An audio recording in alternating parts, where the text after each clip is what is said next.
नमस्कार दोस्तों, स्वागत है आप सभी का डिफेंस स्कोप पर, जहां हम बात करते हैं भारत के मिलिट्री अचीवमेंट्स, डिफेंस अपडेट्स और स्ट्रेटेजिक पार्टनरशिप के बारे में। तो चलिए शुरू करते हैं बिना किसी देरी के।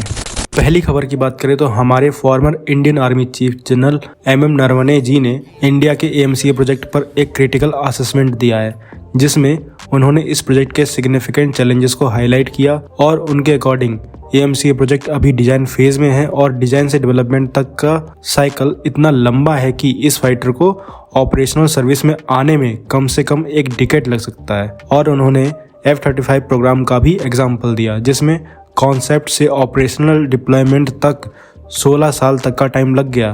और उनका कहना है कि इंडिया का 5th जनरेशन फाइटर 2035 से 2040 तक ही फुली ऑपरेशनल हो पाएगा, जो कि एक बहुत लंबा समय हो जाता है। एएमसीए एक state of the art 5th generation stealth fighter है, लेकिन अभी ये प्री डिजाइन फेज में है। Prototype development, flight testing, operational clearance और स्टेबल प्रोडक्शन लाइन सेटअप करने में जो टाइम लगता है वो इस प्रोजेक्ट की फिजिबिलिटी पर सवाल खड़े करता है। उनके अकॉर्डिंग HAL का प्राइवेट सेक्टर प्लेयर्स को एएमसीए प्रोग्राम में इन्वॉल्व करने में हेजिटेशन है। एडीए प्राइवेट इंडस्ट्री पार्टनर्स को लाने के लिए कीन है ताकि डेवलपमेंट एक्सेलरेट हो और एफिशिएंसी इंप्रूव हो, लेकिन HAL का मिलिट्री एयरक्राफ्ट प्रोडक्शन पर डोमिनेंस ब्यूरोक्रेटिक इनर्सिया और डिलेस का कारण बन रहा है।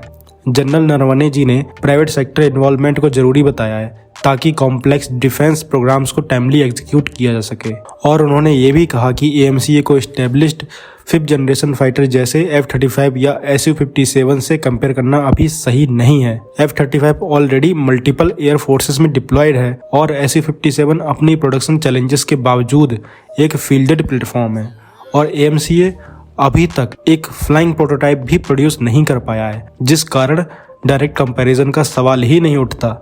एएमसीए को सक्सेसफुल बनाने के लिए streamlined decision making, robust funding और सिग्निफिकेंट टेक्नोलॉजिकल एडवांसमेंट्स की जरूरत होगी। प्राइवेट इंडस्ट्री का इंटीग्रेशन ट्रेडिशनल इनएफिशिएंसीज को ओवरकम करने में मेजर रोल प्ले कर सकता है, लेकिन इसके लिए HAL को अपने अप्रोच में चेंज लाना होगा। तो आप क्या कहेंगे इस खबर के बारे में? कमेंट सेक्शन में जरूर बताइए। अगली खबर की बात करें तो इंडिया फ्रांस के बीच 60,000 करोड़ रुपए से ज्यादा के राफेल जेट डील से इंडियन एयरफोर्स के 36 राफेल फ्लीट की कैपेबिलिटीज भी अपग्रेड होंगी, जैसे बडी रिफ्यूलिंग और other features. Indian navy 26 Rafale aircraft acquire कर रही है, जो indigenous aircraft carrier INS Vikramaditya की कैपेबिलिटीज को एनहेंस करेंगे। ये deal cabinet committee on security के फाइनल स्टेज में है। राफेल जेट डील में इंडियन एयरफोर्स फ्लीट के कई कंपोनेंट शामिल हैं, जैसे बड़ी रिफ्यूलिंग कैपेबिलिटी, जो 36 प्लेन फ्लीट के 10 एयरक्राफ्ट्स को दूसरे एयरक्राफ्ट्स को मिड एयर में रिफ्यूल करने की एबिलिटी देगा।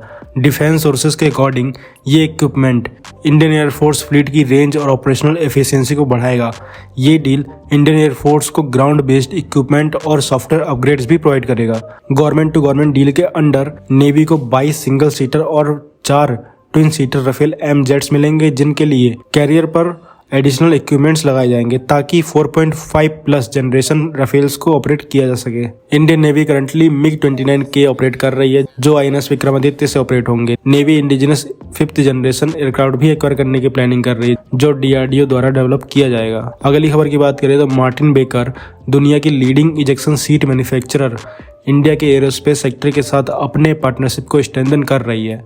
कंपनी ने एएमसीए और TEDBF के लिए अपना advanced MK-18 ejection seat offer किया है। ये कोलैबोरेशन ADA के साथ है, जो DRDO के अंडर ये एयरक्राफ्ट डेवलप कर रहा है। MK-18 सीट को एएमसीए और TEDBF के स्पेसिफिक रिक्वायरमेंट्स के हिसाब से कस्टमाइज किया जाएगा। स्टीव रॉबर्ट्स, मार्टिन बेकर के हेड ऑफ बिजनेस डेवलपमेंट हैं। उन्होंने कहा कि वो ADA के साथ क्लोजली वर्क करेंगे ताकि cockpit layout, aircraft performance parameters और ऑपरेशनल रिक्वायरमेंट्स के हिसाब से इजेक्शन सीट डिजाइन किया जा सके।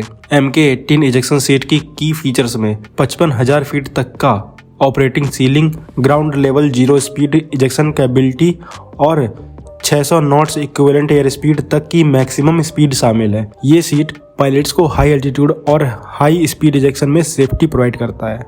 तो आप क्या कहेंगे इस खबर के बारे में? कमेंट सेक्शन में जरूर बताइए। अगली खबर की बात करें तो इंडियन एयरफोर्स अब अपने Mi-17 ट्रांसपोर्ट हेलीकॉप्टर पर spike non line of site missile system integrate कर रही है, जिससे उनकी ऑफेंसिव कैपेबिलिटी सिग्निफिकेंटली इनहेंस हो रही है।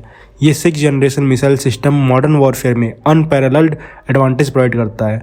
Spike non line of site missile real time tactical intelligence और बैटल डैमेज असेसमेंट प्रोवाइड करता है, जिससे मिड फ्लाइट मिशन अबॉर्शन और डायनेमिक टारगेट एडजस्टमेंट्स पॉसिबल हैं। ये सिस्टम एक ऑपरेटर के थ्रू 4 मिसाइल्स साइमल्टेनियसली लॉन्च और कंट्रोल कर सकता है।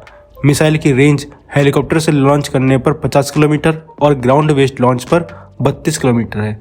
ये extended range capabilities battlefield engagements को रीडिफाइन करती है, जिससे लीथलिटी, सर्वाइवेबिलिटी और ऑपरेशनल एफिशिएंसी बढ़ती है। अब बात करते हैं अपनी अगली खबर की, तो एरो इंडिया 2025 में डाटा पैटर्न्स, जो एक leading Indian defence electronic company है, उसने अपना हॉक-आई 2700 x band gallium nitride based ऐसा रडार अनवील किया है। ये रडार इंडियन एयरफोर्स के SU-30 अपग्रेड प्रोग्राम के लिए एक कंटेंडर है। हॉक-आई 2700 रडार सिस्टम 2700 TR मॉड्यूल्स पर बेस्ड है, जो इसे विरूपक्षा रडार से टेक्निकली बड़ा बना देता है। ये रडार 5 स्क्वायर मीटर्स के रडार क्रॉस सेक्शन वाले टारगेट्स को 350 किलोमीटर तक डिटेक्ट कर सकता है।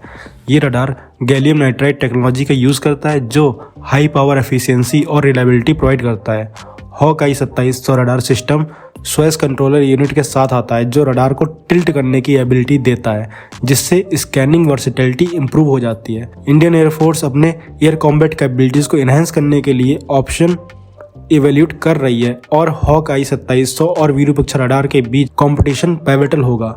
ये रडार इंटरनेशनल ऑपरेटर्स के लिए भी टारगेट किया गया है, जो SU-30 वेरिएंट्स में older Russian bars radar use कर रहे हैं। तो आप क्या कहेंगे इस खबर के बारे में कमेंट सेक्शन में जरूर बताइए। तो दोस्तों, ये थी आज की डिटेल्ड अपडेट्स हमारे भारत के डिफेंस और इंटरनेशनल स्ट्रेटजीज के बारे में। अगर आपको ये वीडियो इन्फॉर्मेटिव लगा हो तो लाइक करें, शेयर करें और चैनल को सब्सक्राइब करना ना भूलें। आपका सपोर्ट हमें और बेहतर कंटेंट बनाने के लिए मोटिवेट करता है। मिलते हैं नेक्स्ट वीडियो में। थैंक्स फॉर वॉचिंग एंड जय हिंद, जय भारत।